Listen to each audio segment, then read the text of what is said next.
النهارده هتكلم معاكم على نقطة مهمة جدا اتعلمتها من كتاب اللي هو العادات السبع للمراهقين الأكثر فعالية اللي هو الكتاب ده.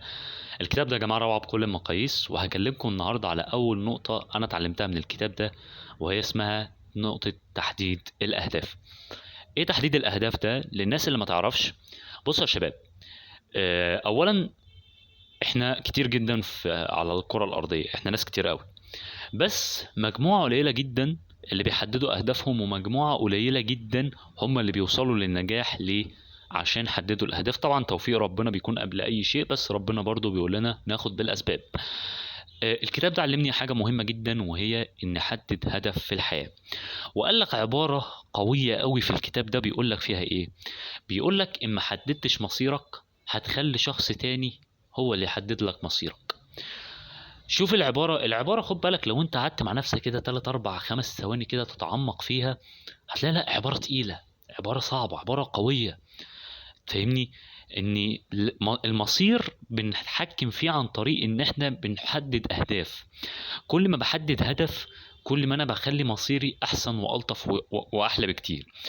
طب بمعنى ايه؟ هفهمك على حاجة بسيطة.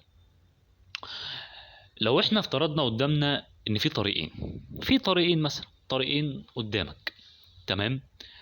انت لو انت عارف انت رايح فين، بالتالي انت عارف هتختار انهي طريق، بالتالي هتوصل بسرعة. طيب لو انا شخص عشوائي ومش عارف انا رايح فين، مش مهم امشي في اي طريق، انت كده كده اصلا انت ما انتش عارف انت رايح فين. المثال ده برضو اتذكر في الكتاب ده. انا اي حاجة بقولها لك من الكتاب ده، لان الكتاب ده حرفيا وصل لي المعلومة بطريقة سهلة واقنعني بيها حرفيا.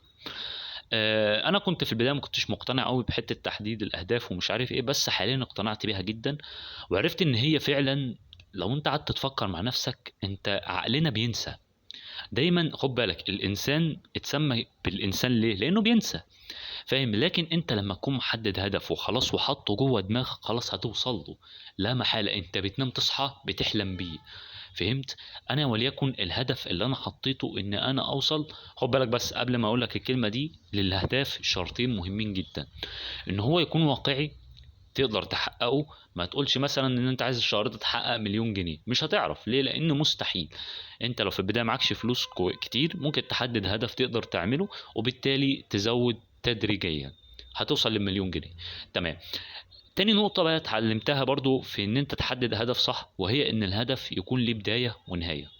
ما انت ممكن مثلا تقول ايه؟ انا مثلا عندي في قناة على اليوتيوب، انا حاليا في 55 فيديو عندي في القناة، انا حددت ان انا هجيب 70 فيديو في خلال 10 ايام. طب لو انا ما قلتش خلال 10 ايام، خلاص، طب انا قدامي بقى العمر كله انزل فيه. انا كده قدامي 15 فيديو انزل فيهم بقى في العمر كله، عادي مش هتفرق، انا كده كده مش محدد مده، فخلاص المهم ان 15 ينزلوا بس بقى في خلال 40 سنه.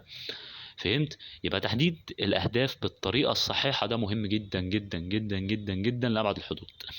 نركز برضو على حاجه كمان، وهي ان انت لازم ولا بد، لازم ولا بد ان انت دايما يكون عندك هدف. دايما ما ينفعش تعيش كده وخلاص، ما ينفعش.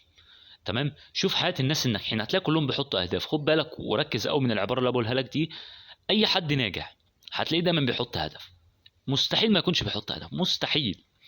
تمام؟ فانا حبيت اتكلم معاك على اول نقطة من كتاب العادات السبع للمراهقين الاكثر فعالية. هو كتاب روعة، وانا انصحك ان انت تقراه. والسلام عليكم.